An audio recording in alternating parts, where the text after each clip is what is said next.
Hi there, Silvia. Andrew here once again, back at work and ready to correct your essays. So let's jump straight in. So, over the past century, the myriad of technological discoveries have led humanity to tremendous achievements. Yet the degree of implementation and utilization of such technologies as well as their full potential can be questioned. In my opinion, technology can become detrimental to further progress in society as individuals tend to adapt such advancements for short-term lifestyle gains instead of aiming for long-term collective intellectual greatness. Maybe greatness is a bit much. Maybe intellectual achievement or intellectual benefit. This essay will analyse the benefits. Oh, you're talking about the implementation. Okay, so this essay will analyse the beneficial, as well as less advantageous, implementation of technology, as well as discuss the effects of such attitudes on intelligence levels. Good, a very complex intro. On the one hand, it is vital nowadays for individuals to embrace technological advances in day-to-day life. This is because, at least in certain ways, or maybe at least in some ways, technology increases intelligence levels as it oftentimes develops new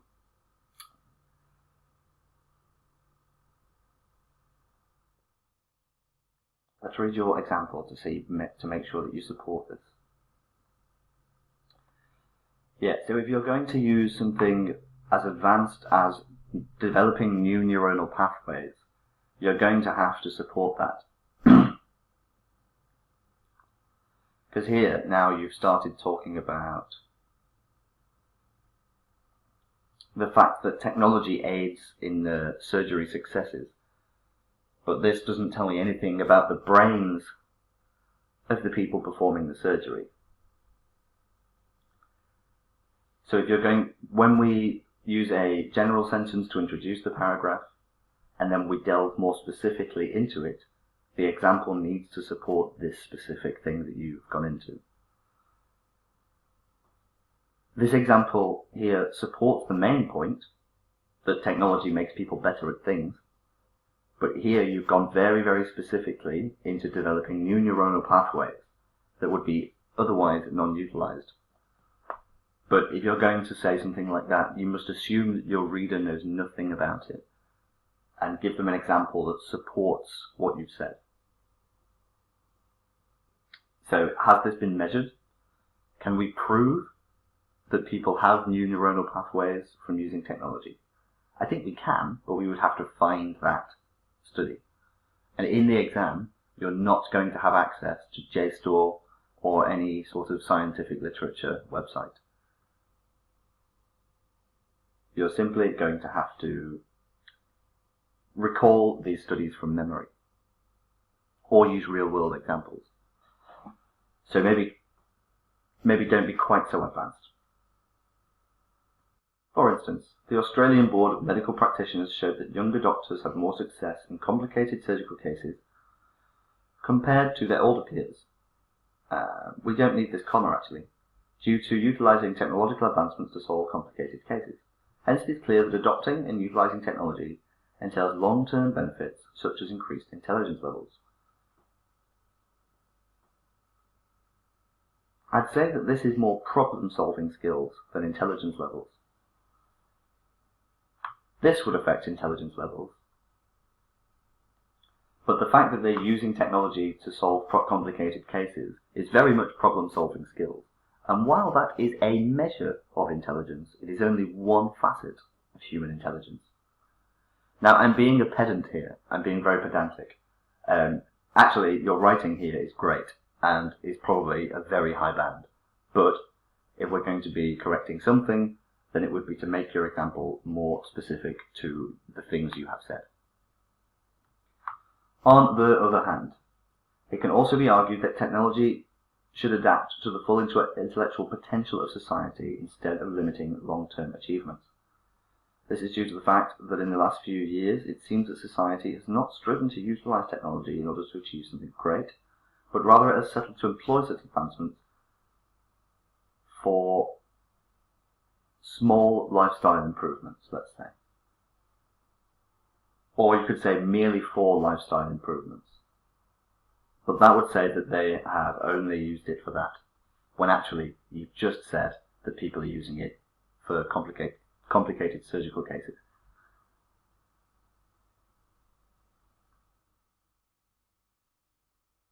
For example, a Harvard study showed that although war was declared on cancer in the 1970s, research into medical advancements and technologies has been scarce.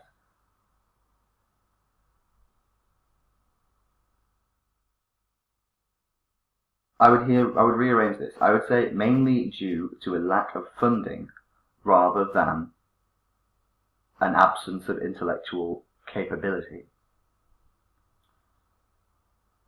Therefore, the manner in which technology is applied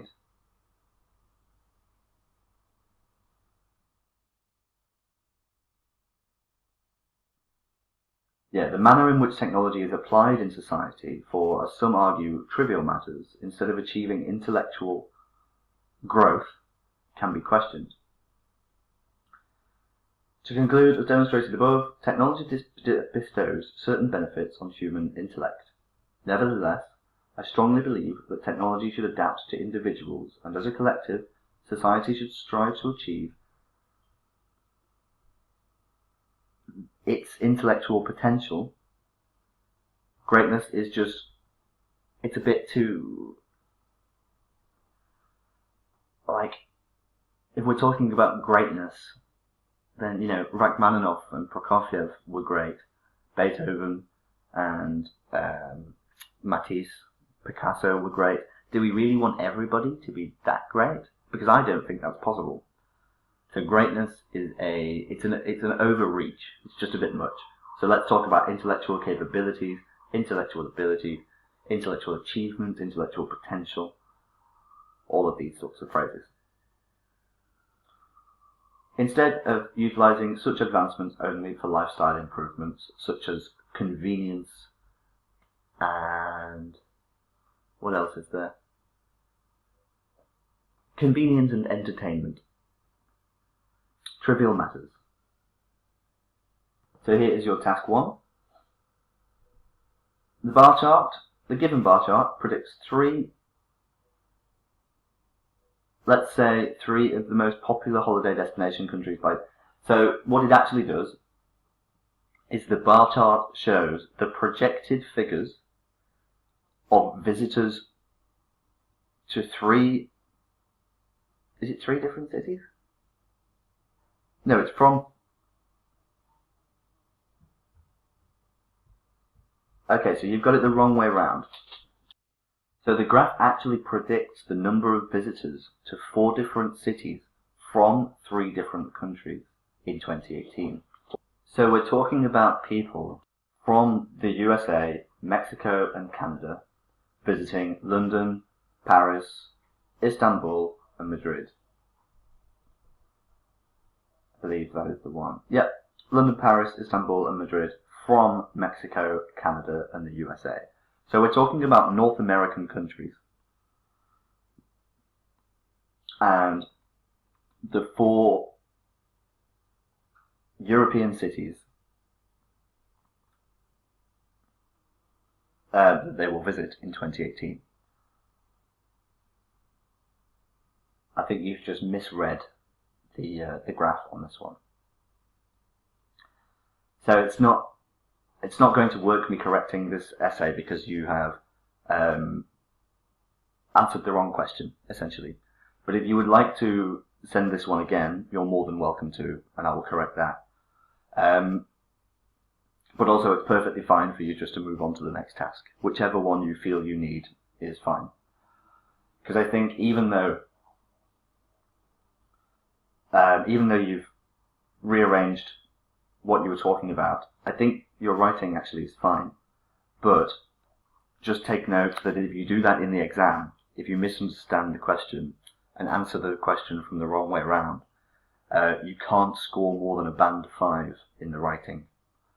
Because in task and achievement, in the mark scheme, the very first thing they consider is, did you respond to the question appropriately? And if the answer is no, then that's an immediate band 5 in task and achievement. And even though you could still get band 7 and 8, maybe in coherence and cohesion, lexical resource and grammatical range and accuracy, it's not likely to pull your score up very much. So be wary and make sure that you pay close attention to the question. But I'll send this over to you now. If you would like to send this again, feel free. If not, just send me the next task straight away. Once again, apologies for the slight delay in sending you these, Silvia. I'm back at my desk permanently now, so we should have no problems. All the best, and I'll speak to you very soon.